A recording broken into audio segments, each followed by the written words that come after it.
yours with me. Boone, I promise you, we will win Iowa and we will win this election. And we'll remind the world why this is the greatest nation on earth. God bless you and God bless America.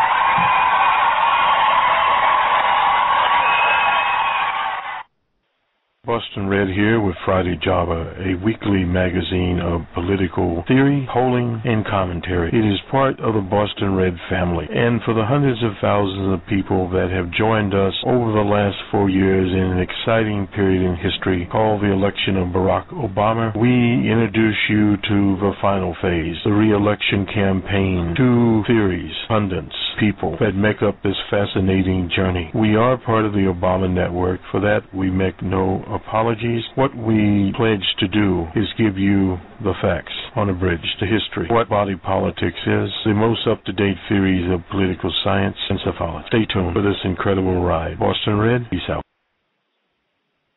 This is Boston Red live here. A little bit of technical difficulties the last few nights, but hopefully we'll get through it, at least in the archive version. Nonetheless, some games were played in what is called March Madness tonight.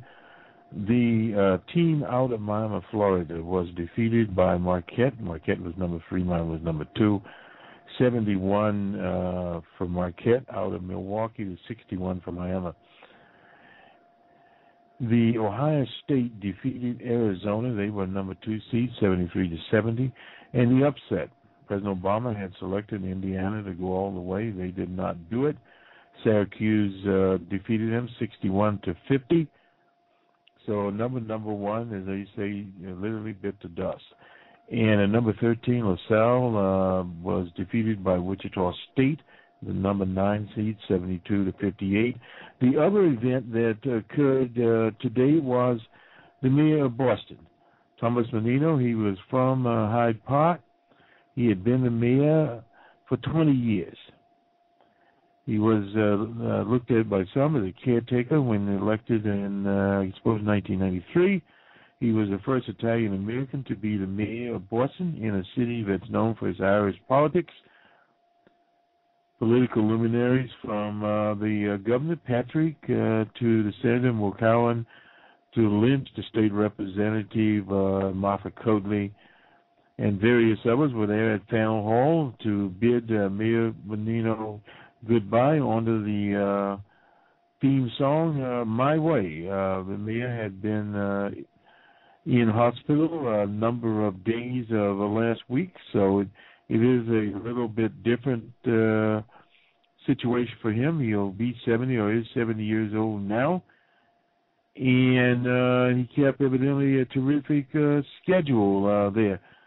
So some of the people, Connolly is one, talking about running for mayor, and Martin Walsh at Dorchester, and Tito Jackson, our own Tito Jackson, mentioned as possible candidate.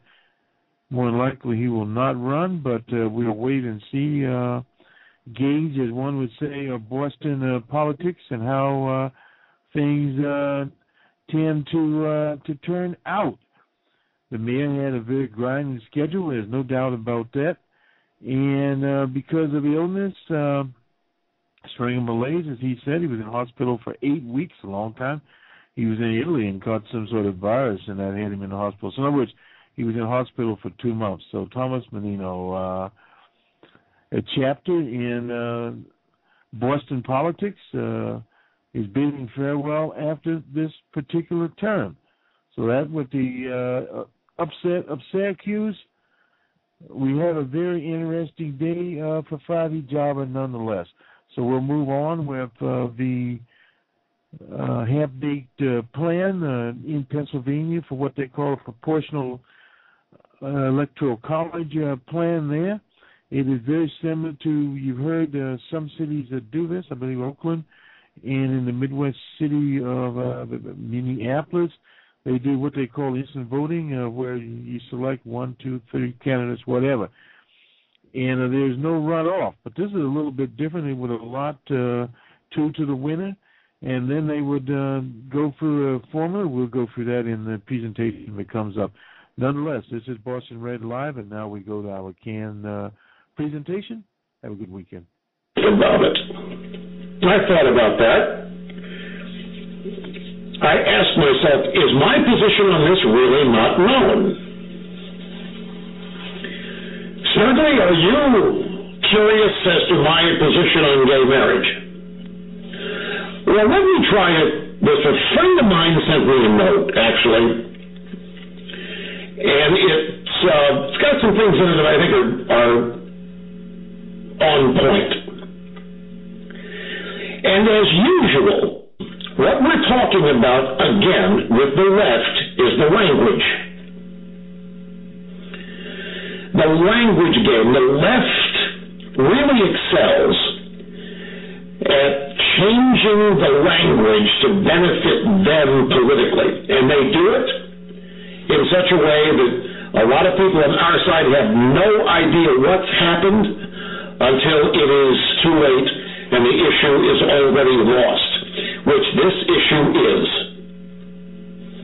This issue is lost. I don't care what the Supreme Court does. This is now inevitable. And it's inevitable because we lost the language on this.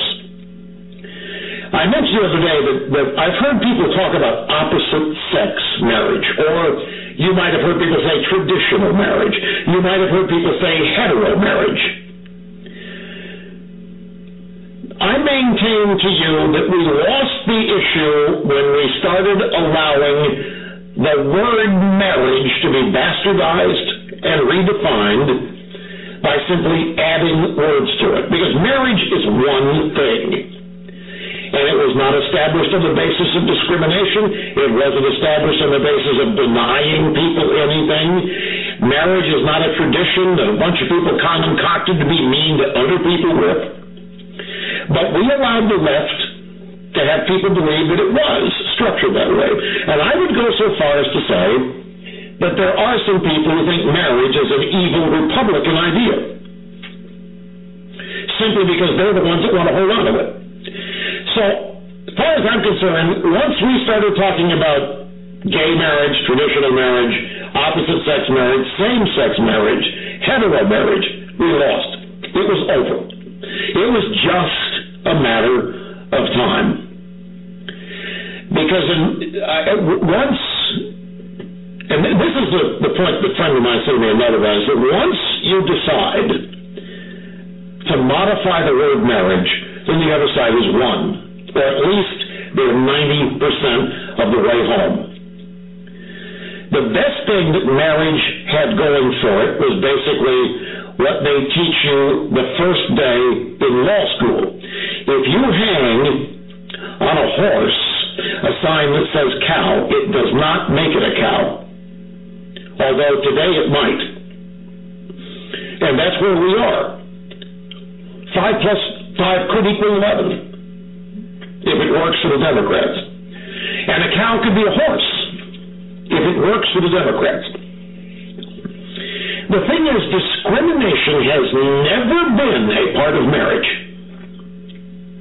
It evolved as the best way to unite men and women in raising a family and in cohabitating a life.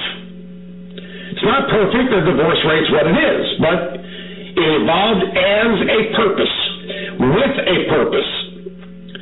It was not a creation of a bunch of elitists wanting to deny people a good time. It was not created as something to deny people benefits, but it became that once we started bastardizing the definition. But discrimination is not an issue, and it never was. No one sensible is against giving homosexuals the rights of contract or inheritance or hospital visits. There's nobody that wants to deny them that. The issue has always been denying them a status that they can't have by definition. And by definition, solely by definition, same-sex people cannot be married. So instead of maintaining that and holding fast to that, we allowed the argument to be made that the definition needed to change on the basis basis that we're dealing with something discriminatory, bigoted, and all of these mystical things that it's not and never has been. This is Friday Java for the 19th day of March 2013. The coffee is on, it's boiling. You just heard from Rush Limbaugh and his take on the issue of same-sex marriage and its effect on the Republican Party and the right in particular. Very interesting take there, playing on semantics. Books have been written about that, how to make particular political dialogue more palatable for people. One of the comments he made there was actually what we political consultants call a flippable.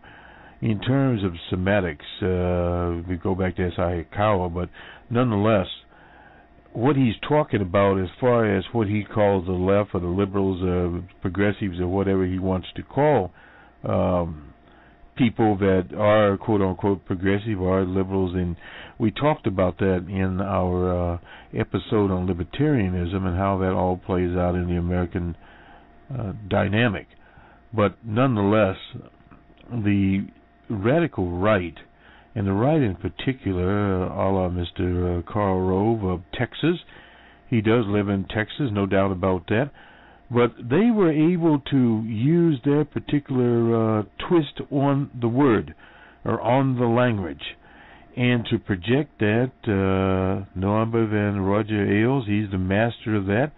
He and a number of the masters of deceit, the twisters of reality, the creators of reality TV in politics. They were able for many years to do this. They had the glitches, such as tax and spend Democrats, you heard that. Other things to deal with on abortion. They even had Obamacare. They used that, twisted, and was very successful at demonizing it to attract their particular base, built upon not a factual mountain of facts, but literally a molehill of falsehood and assertions that were literally out in right field. But nonetheless, Willard Romney took that into the presidential election, and he's had the same base out there.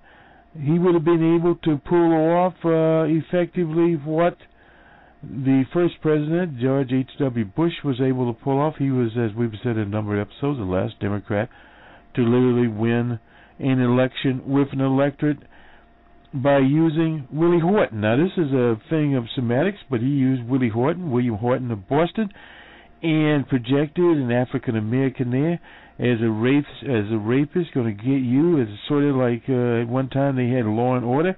That was Hitler's marker there, but he used the term Law and Order. But they had that, and they had busing.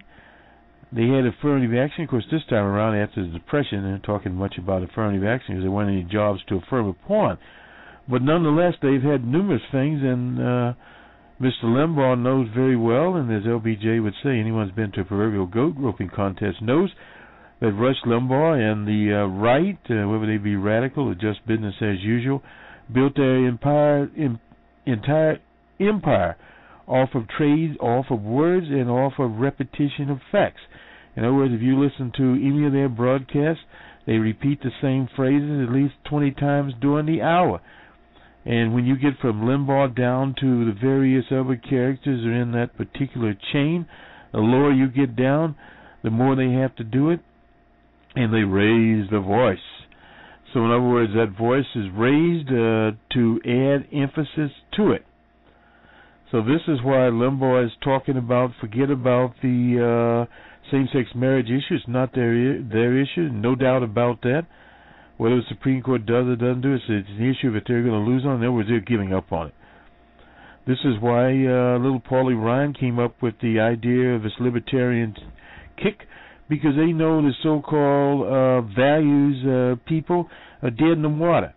Yes, they can get 35, maybe 40% with those people, but that's all they can get.